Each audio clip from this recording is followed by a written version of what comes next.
the concept of switching jobs to something that I didn't know if it was going to be better, or something that wasn't as prestigious, didn't look as good on paper, didn't pay as well, whatever.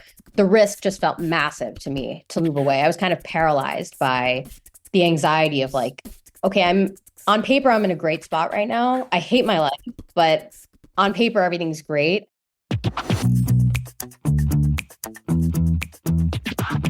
This is the Happen to Your Career podcast with Scott Anthony Barlow. We help you stop doing work that doesn't fit you, figure out what does, and make it happen. We help you define the work that is unapologetically you and then go get it. If you feel like you were meant for more and you're ready to make a change, keep listening. Here's Scott. Here's Scott. Here's Scott. The career you once loved can quickly turn into a less than ideal situation when your personal life shifts or your priorities evolve. But when your career feels like a part of your identity, walking away can seem impossible. So how do you move forward when staying feels wrong, but leaving feels even harder?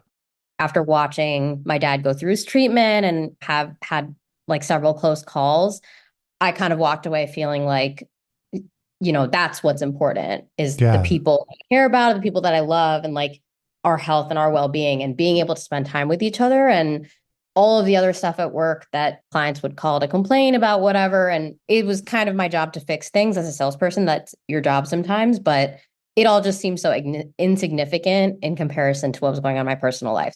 That's Divya. Divya worked in a high-pressure sales role on the trading floor, managing complex client relationships in a fast-paced environment. And for a while, it felt like the perfect fit for her. But then life threw her a curveball.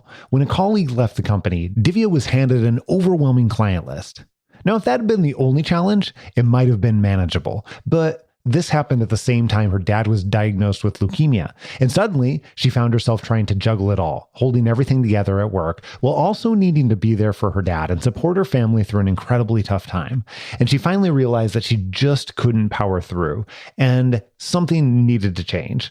But of course, it wasn't that simple. Her career had always been a huge part of her identity, so considering stepping away felt like she was losing a piece of herself. And that's when we got to meet her. We got to sit along for the ride as Divya learned to give herself the time and space to reevaluate her priorities. And ultimately, she realized that she is much, much bigger than what she does for a living.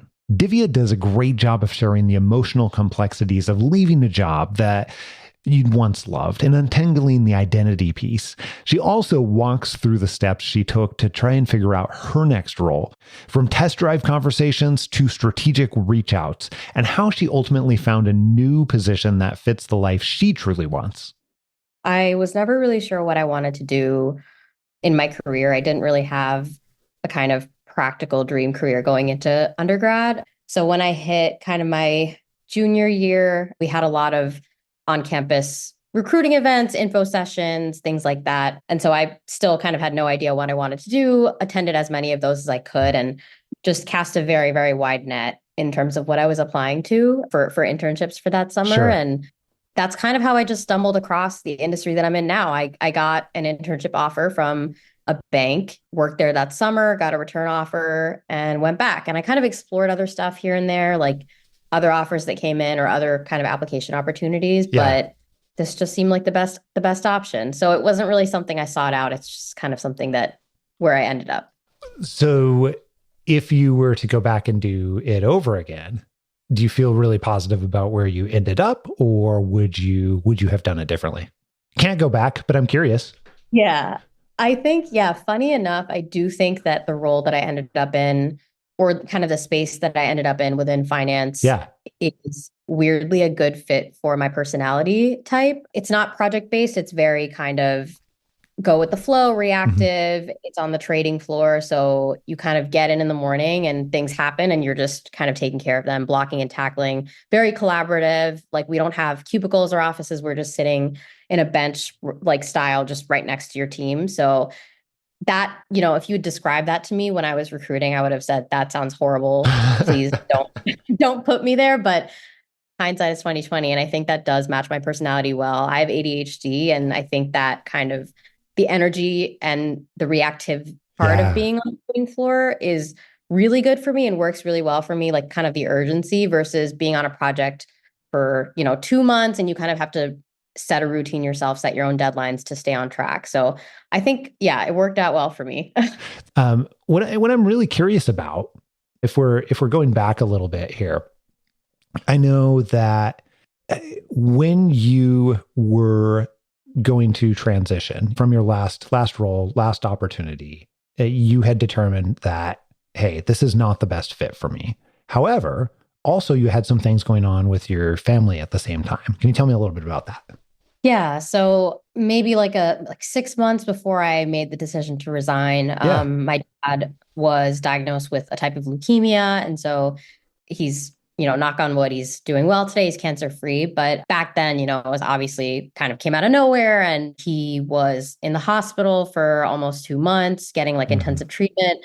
So as you can imagine, that kind of, and he was in the hospital locally. So he was, maybe 30 minutes from where I lived at the time. So it was kind of a tough situation where I felt like I was local and technically able to live my life, go to work, whatever. But my dad was in the hospital, literally fighting for his life 30 minutes away. So, my workplace was very, very understanding and allowed me to take kind of extended time off, like 3 weeks off to kind of spend more time at the hospital and be with my family. But I think it was just really hard to juggle being with my family and kind of focusing on that, which was difficult and like draining, as you can imagine. And then also being present at work, because it is like a very kind of, things come up, you can't always plan for them at work. So it's not something where you can kind of pass it off to a colleague and say, these are the 5 things you need to take care of while I'm at the hospital with my dad. Sure. It's like, nobody really knows what's going to happen when you're at the hospital, right? And so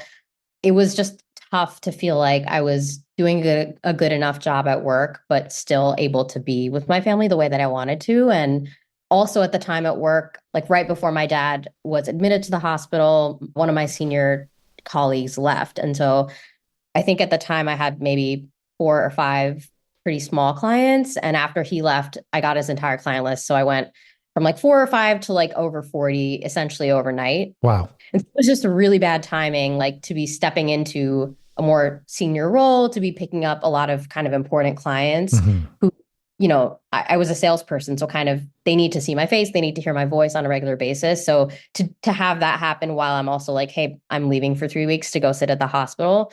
It was just, really bad timing. How did all of that impact your decision for what came next?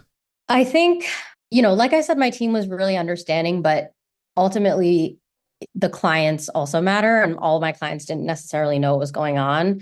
So even though I was able to kind of juggle it, I felt like I was falling short at work. And I think also with everything happening with my dad, it just kind of put into perspective the importance of work in my life relative to other things. Like it was causing me a huge amount of stress. And like after watching my dad go through his treatment and have had like several close calls, I kind of walked away feeling like, that's what's important is the people I care about, the people that I love, and like our health and our well-being and being able to spend time with each other, and all of the other stuff at work that clients would call to complain about whatever. And it was kind of my job to fix things as a salesperson. That's your job sometimes, but it all just seems so insignificant in comparison to what was going on in my personal life. So I think before that, work had always felt very self-encompassing for me, all-encompassing for me. I was always like, I was a high achiever in high school. I went to like a very competitive college. And so I felt like very tied into my productivity and my performance. My self-worth was kind of very tied up into that. But I think the experience with my dad kind of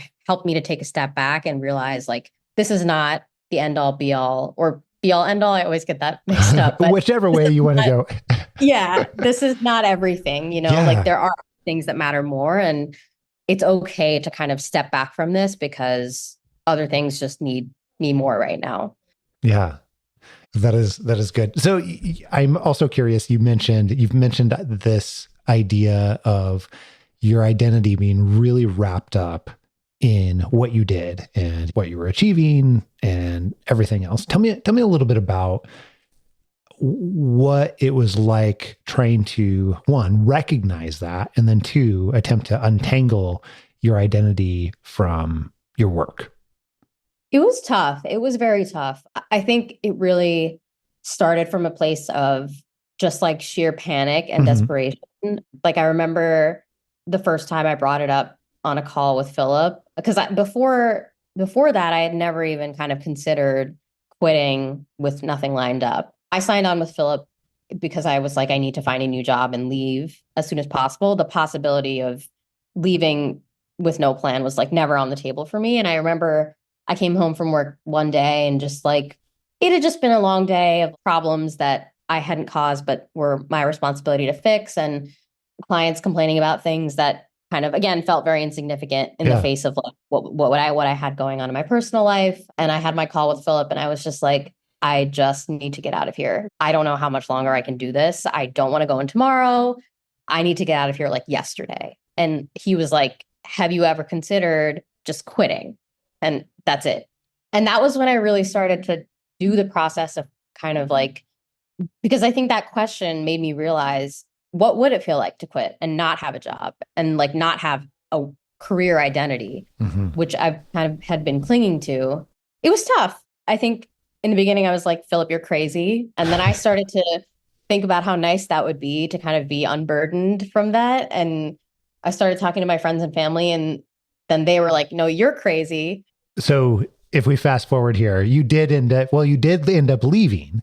So I wanted to ask you about that conversation with your friends and family, because it sounded like the reaction you were getting was, no, you're crazy. So how did you navigate through those conversations? What was that like? Yeah, I think, the feedback from people around me, I think it was really kind of two categories. One was like, I think family concern that I was in a good spot. I had a well-paying job and things were kind of stable. I was getting promoted and kind of on the right track on paper. And I had, a supportive team. So the feeling there was kind of like, don't rush into something. Don't make a rash decision because you're kind of feeling stressed by the last several months. Give it time and don't rush into it. I think the other category of concern was kind of like, okay, you quit and then what? And I think the fear was that I would feel very aimless during unemployment, kind of have a lot of difficulty with the transition back into work, or even just kind of, I think interviews, I mean, they still do to a certain extent, but interviews used to make me really anxious, just kind of the thought of putting myself out there, applying to different jobs. Like I used to get really, really nervous about all of that stuff. And so the fear was kind of like that they didn't want me to be unemployed and feel like I didn't have anything going for me, didn't know what was going on, and like have a difficult time kind of navigating, and at the time I was like, I'm going to do something completely different. I'm not coming back to this industry. So I think that's really where, it was, everyone was kind of looking out for my best interest. Luckily, there was nobody who was downright unsupportive, but I think that were the two big categories. Everybody cared and wanted to spare you some potential bad situation that they perceived could happen. That's really interesting. And I think that's what a lot of people experience when they make a decision like that. And to be really clear, I've left a job, actually 2 jobs with nothing else lined up in one way or another. And it is not the right decision for everyone. It's very much on a case-by-case basis. Not everybody should do that. But you did, and it worked out. And I think that what's really interesting out of that to me, as I hear you talk about those 2 categories of friends and family, is that on one hand, they care about you and they are wanting to spare you those potentially bad things. Also, I hear you saying things like, hey, I used to get incredibly nervous when I was going through these types of activities, like applying for jobs and certain types of job interviews and everything like that. And it sounds like you, in going through that potentially challenging situation, experienced some level of growth through that as well. You're nodding. Okay. Tell me more about that. Yeah. I mean, I think part of it was just the process that I went through with Philip, going through the strengths exercises, talking with him, getting his feedback. When I was ready to kind of get back into reaching out to companies and interviewing, we did like a mock interview, and he kind of helped me a lot with the prep. And kind of, I think, eventually getting positive feedback from him. And I did a mock interview with Megan. And, from her, I think I finally started to allow myself to believe that like I presented well in interviews and I was able to do it. And I think so part of it was kind of just going through that process, which was super, super helpful and felt so much different than when I had tried to prepare for interviews on my own. Because I think it's really hard for me and most people, I guess, to see ourselves objectively. Mm-hmm. I think I tend to definitely downplay accomplishments or kind of downplay positives that I might have. And so having Philip there as a coach to be like, you're underselling this, you're undercutting yourself, don't do that, and you should play this up more was super helpful as like an impartial third party. I mean, I like to believe that he likes me as a person, but as my coach to kind of go in there and be like, on paper, these are your strengths and you should be speaking to them more. I think also the other part of it was just reflecting more on my previous job, where I think I struggled a lot with imposter syndrome in my last role. And so I think it was really hard for me to recognize when I did a good job there. And so I can't remember what all 5 of my strengths were, but I like most of them had to do with kind of communicating or working with people. And I just remember being kind of surprised by that because I don't know. I always had this fear that like people secretly didn't like me at work because it's such a social job. You're always on, you're always talking to people. And so it kind of forced me to reflect and be like, well, actually, like I think I was pretty good at that and recognize other areas that I was good at with some distance from the job and distance from all the anxiety that I used to get while I was in it. I think helped me to kind of look back and identify where I was good and not feel as kind of strongly negative about the places where I could improve. Yeah, that's fascinating. So it sounds like for you, it was really highly important that on one hand, since you were making a lot of your day-to-day decisions and continuing to stay at that past role because of fear of what might happen, it required you getting distance from that in order to get that perspective about what really is actually happening here. Turns out you're very good at interacting with other people. You communicate incredibly well. People like you. And it was hard to see that because the anxiousness and fear would get in the way back when. So that making the space sounded critical for you. What else? If you think back to what was critical in making this change for you. You mean what kind of helped me to make the decision or what made it positive once I made the decision? Well, let's talk specifically about a couple portions of the process, if that's okay. Yeah. So one of the things I think that you did really well was you experimented with quite a few different avenues. So you went through, you made the decision to leave, you did leave, and that was a hard decision, and it turned out to be the right decision. So that's amazing.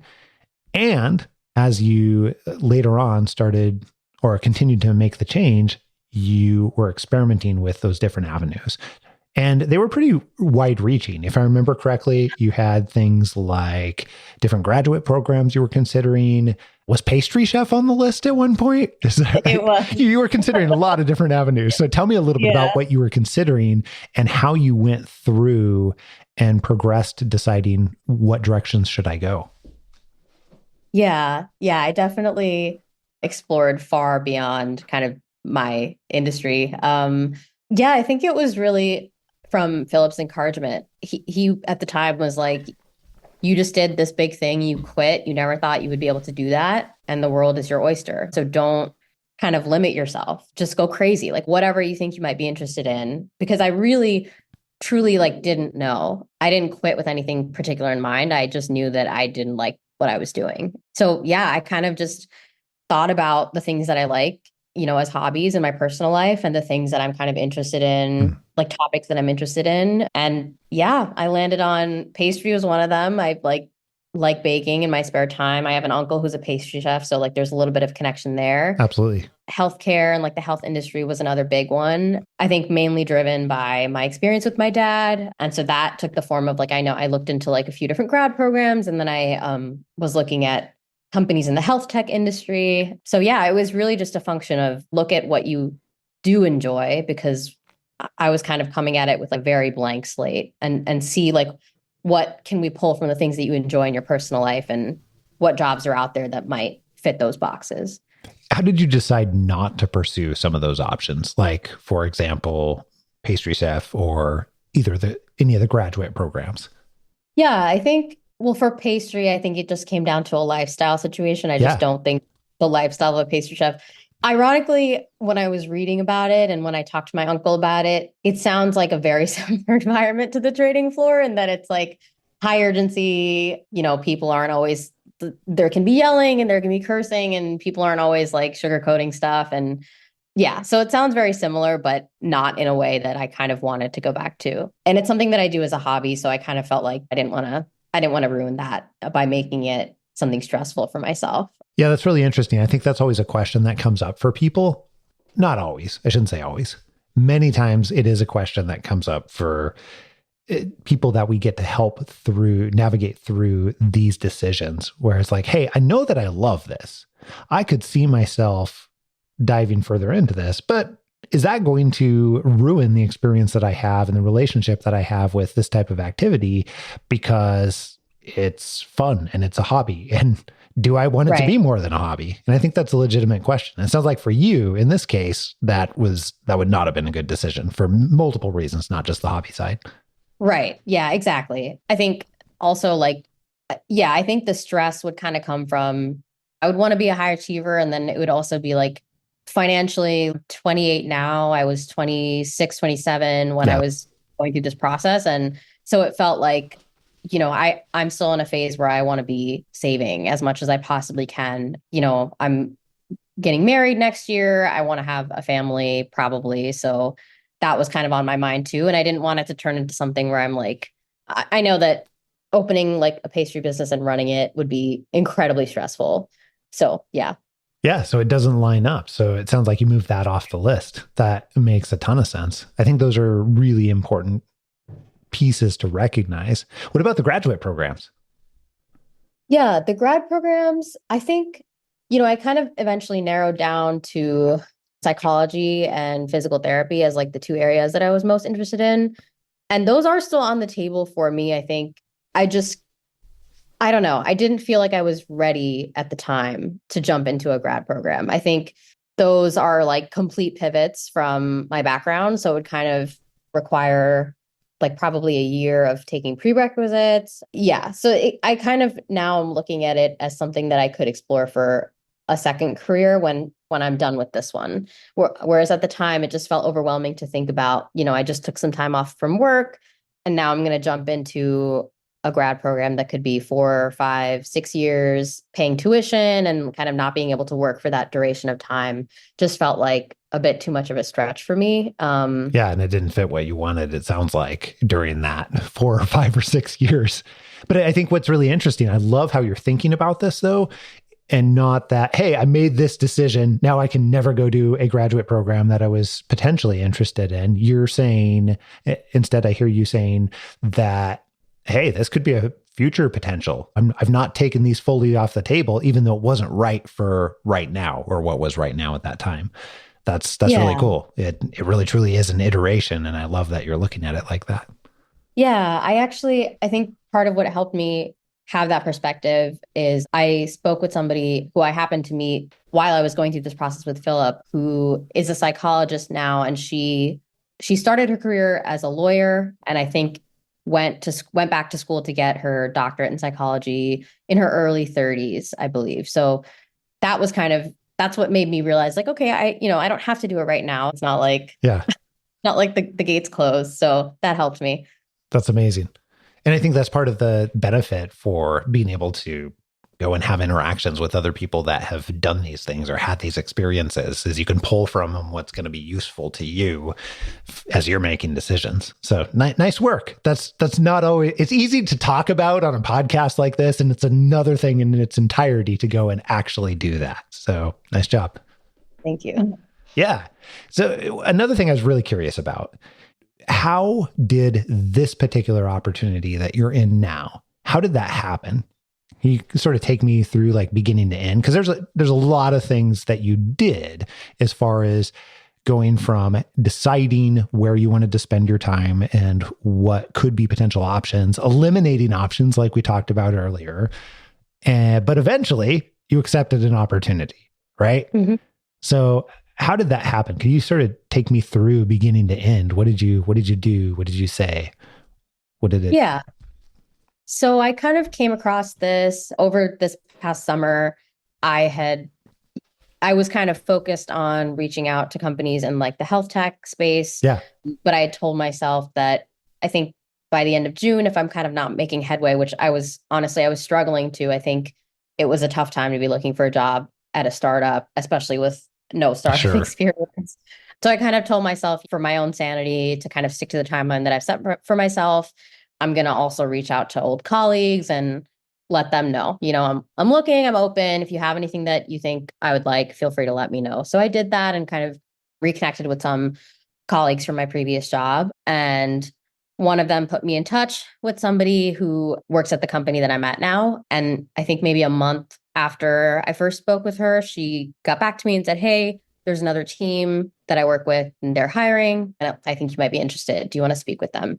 And that was it. I think it helps that, again, like the kind of sub industry I work in is a very small world. So yes, I'm able to go back to my colleagues and say, like, this is the team. These are the people. Do you know them? And they knew, and they were able to give me really good advice and kind of feedback on the opportunity. So that helped a lot. I think in general, I definitely seek a lot of advice, guidance, wisdom from the people around me. So it was really nice to be able to go to people who like know the people that I work with now and absolutely. are familiar with the role and who know me well. So I kind of trusted that they think it's a good fit. It probably will be a good fit.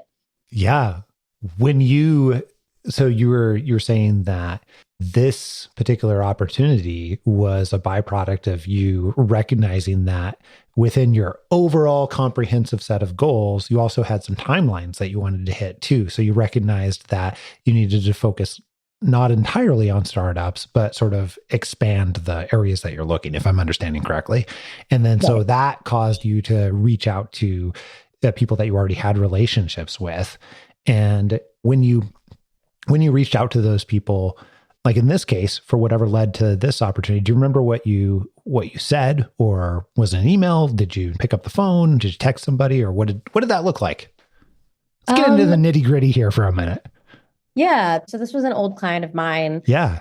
I texted him initially and just kind of let him know, we'd been in touch already, so we hadn't fully fallen out of touch, but I kind of shot him a text and said, like, hey, as you know, I've kind of been out of the industry for a little bit and I'm putting feelers back out to kind of see what is out there. So if you see anything interesting, let me know. And he had sent me some opportunities in the past and then kind of stopped because he realized that I wasn't looking, before. So that he would be open to sharing.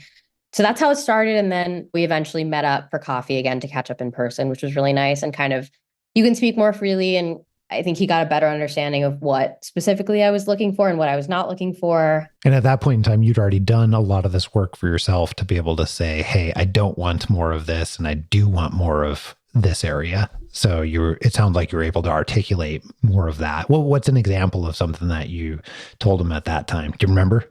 Really putting you on the spot. No, I mean, I'm trying to think of an example that's not hyper specific, because I think there's like so many tiny little things that mean something to people in my industry that are like gibberish to. Sure. I think I kind of was looking for it. So in my previous role, I was in sales and I covered a bunch of different products. So it was a very, very wide span of things that I was responsible for. So essentially, anytime any of my 40 clients transacted in any of these areas, I had to be involved. And so this time around, I wanted to narrow that scope. Interesting. And not feel like I was constantly kind of spread thin over 6 different areas and feel like, okay, I'm working on 1 or I'm working on 2 and I really understand what I'm doing to kind of combat that imposter syndrome from before. A lot of times I felt like I was just like having to talk intelligently about things that I didn't feel like I could talk intelligently about, but I just had to. Well, so that does wonders for imposter syndrome. Yes. It was kind of the perfect storm. So I knew, like, back into it, I wanted to be more specific in my scope and narrow it down so that I could kind of mitigate that feeling and I could spend more time understanding what was going on and feeling like I had a good grasp on things and not just like running around, with my hair on fire. So that was one thing that I told him. And then, yeah, kind of led to the role that I'm in now, which is exactly that. It's like I focus on kind of 2 areas and it's a lot more specific. What else, as you think about your role now, what else stands out that fits for you? Because it started out part of this conversation saying, the role that you were coming from, it was good for a time period, but it ultimately was not a fit at the point in time when you left. So as you think about this role, what else fits?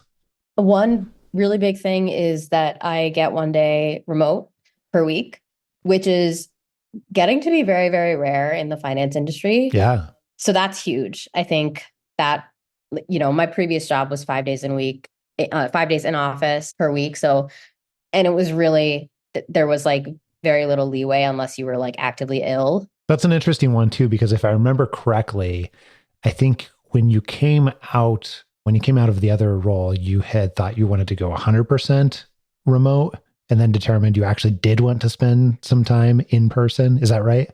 Yeah, I think that was just like an overcorrection. Yeah, I came out, I don't want this. I want the opposite. Exactly. I was like, came out of like being in office 5 days in like a super intense environment, kind of constantly feeling, we don't have cubicles, like I said, which is fun sometimes, but sometimes it's like people are looking at me all day long. And so I kind of just came out of that and was like, I want to crawl into a hole where nobody ever has to look at me again. And then I realized like I definitely don't think that full remote would work for me. I just get like a little stir crazy and sad when I'm at home just all the time. So I think hybrid is perfect for me, and having that 1 day to work from home and I don't know, be able to cook lunch and be able to throw a load of laundry in between calls. Yeah. I think that makes a huge difference for me, especially because I have to get in, I usually get in between 7:45, 8. So it's a pretty early start, and just kind of having leeway helps a lot. I think in terms of other things that make it feel better this time around, this isn't really actually related to the role, but I think it is more so my perspective on myself and on kind of myself within the context of a job. I think I was really able to shift away from feeling like my job was my identity and feeling like, if something bad happened at work, that was like the end of the world. I think I felt everything very, very strongly in my last job. Like performing well just meant so much to me. And I still want to do a good job. I'm not here to slack off, but at the same time, I think it's a lot easier for me now with the time off that I had and with the experience that I had with my dad, and kind of realizing that I was able to step away for a year and I was able to come back and everything was okay. It just helped me to realize, okay, it's fine. If you have a bad day, it's okay. If somebody gets mad, it's okay. If you can't solve all the problems, like that's fine, and kind of not taking everything as hard has just made it, that's just like an emotionally exhausting way to live, is kind of feeling everything very deeply. I think it's really the perspective now that helps me to kind of separate from things that happen at work and not necessarily bring that negativity home, which was harder for me to do. And I think also the fact that, the first time around I did kind of stumble into it. Like I told you, I just kind of found myself there. And at the time I did not feel like it was a good fit. Now, I explored every path, right? I explored pastry, like I really took my time and looked at other options, and this is where I landed up. So now I feel like, okay, this is something I picked. Like I looked at what else was out there, and I really thought about my experience in my previous role, and I made the active choice to come back. And that just feels like a much better position to be in than feeling like I kind of just ended up here. This is just the job that I got, and there's probably something like perfect for me out there, and I just haven't looked, because this time I've looked, Yeah. Okay. So something else I got to ask you about. Let's back up here a year and a half, almost 2 years, for someone else who is in the same type of place where you were, where you're like, okay, I know this is not a fit. I'm starting to recognize that a lot of my decisions here are being made based on fear. I don't want to do this anymore. What advice would you give that person who's in that place that's starting to recognize that they want to make a change? What advice do you have for them? I guess I would want to add that I think part of the process, the decision-making process for me when I was trying to decide if I should leave with nothing lined up was, it was like this big scary question of how am I going to explain myself? What are people going to think when I start interviewing again and I have a gap on my resume? Like a gap on the resume is the worst thing that you could do, right? Yep. Like I wasn't productive for an entire year. How am I going to do that? And I think I probably had maybe 20 to 30 conversations with people across networking, and all of it added up. I think only one person seemed to negatively respond to that. The vast majority of people did not care, didn't even ask a follow-up question. I kind of, in my interviews, I always offered, and I said, like, I just want to make sure that I'm not working right now, right? So we're on the same page, and feel free to ask me any questions. Like, I'm happy to speak to that. And almost nobody cared. I think that was like such a big fear of mine when I was deciding if I should quit, like thinking about, and I remember I talked to Philip about it at the time too. I was like, if I'm going to do this, I need to get my story straight now so that I feel like I'm ready when they come at me for doing this. I think if I had known back then that like everyone was very understanding, even in finance, which is not known to be an understanding industry. Yeah, nobody cared. Nobody asked. And when they did ask, it was just to be like, okay, is your dad okay? So that I think would have been a huge reassurance to know. So if anybody out there is considering doing something similar to what I did, I think you might be pleasantly surprised that people are more understanding, and people are like also just humans who get that things happen sometimes.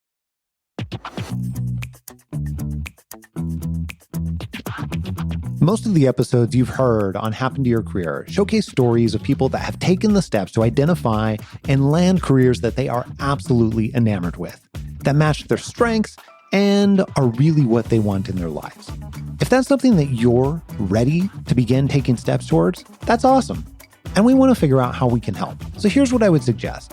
Take the next 5 seconds to open up your email app and email me directly. I'm going to give you my personal email address, scott@happentoyourcareer.com. Just email me and put conversation in the subject line. And when you do that, I'll introduce you to someone on our team who can have a super informal conversation with, and we'll figure out the very best type of help for you, whatever that looks like, and the very best way that we can support you to make it happen. So send me an email right now with conversation in the subject line. Here's a sneak peek into what we have coming up in store for you next week. It's 2025. A lot of people are struggling to even get interviews. It's a competitive market and standing out feels harder than ever. And you might think if you could just get an interview or talk with that hiring manager, you'd absolutely crush it. And maybe you would. But what if I told you that all that effort could be a waste of time? There's one thing you need to do first. And once you do, everything else after it will become much, much easier, no matter how tough the job market is. So what is it? We break down that game-changing insight in today's episode of the Happen to Your Career podcast. All that and plenty more next week right here on Happen to Your Career. Make sure that you don't miss it. And if you haven't already, click subscribe on your podcast player so that you can download this podcast in your sleep and you get it automatically, even the bonus episodes, every single week, sometimes multiple times a week. Until next week, adios. I'm out.